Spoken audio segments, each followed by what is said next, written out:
খুকি, খুকি, এদিকে আয় তো দেখি। হ্যাঁ মা, আসছি।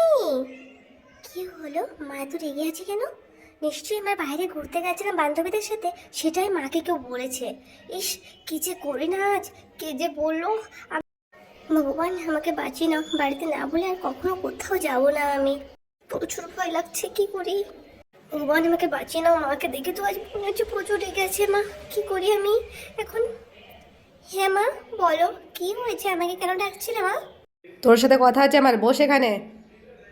আজ হয়তো একটা মারও নিজেই পড়বে না, সবার পিঠেই পড়বে। সকাল থেকে চেষ্টা করছি আমি গ্রুপে ফটো পাঠাবো তোর মাসিদের কাছে, কিছুতেই আমি পারছি না। এবার তুই দেখ, নে ধর, ধর ফোনটা ধর, তাড়াতাড়ি কর, তাড়াতাড়ি কর তো দেখি, হ্যাঁ জলদি ধর। মা আমাকে এই জন্যই ডাকছিল। হয়তো ভগবানই বাঁচিয়ে নিয়েছে, বাড়িতে না বলে আর কখনো কোথাও আমি বেরোবো না।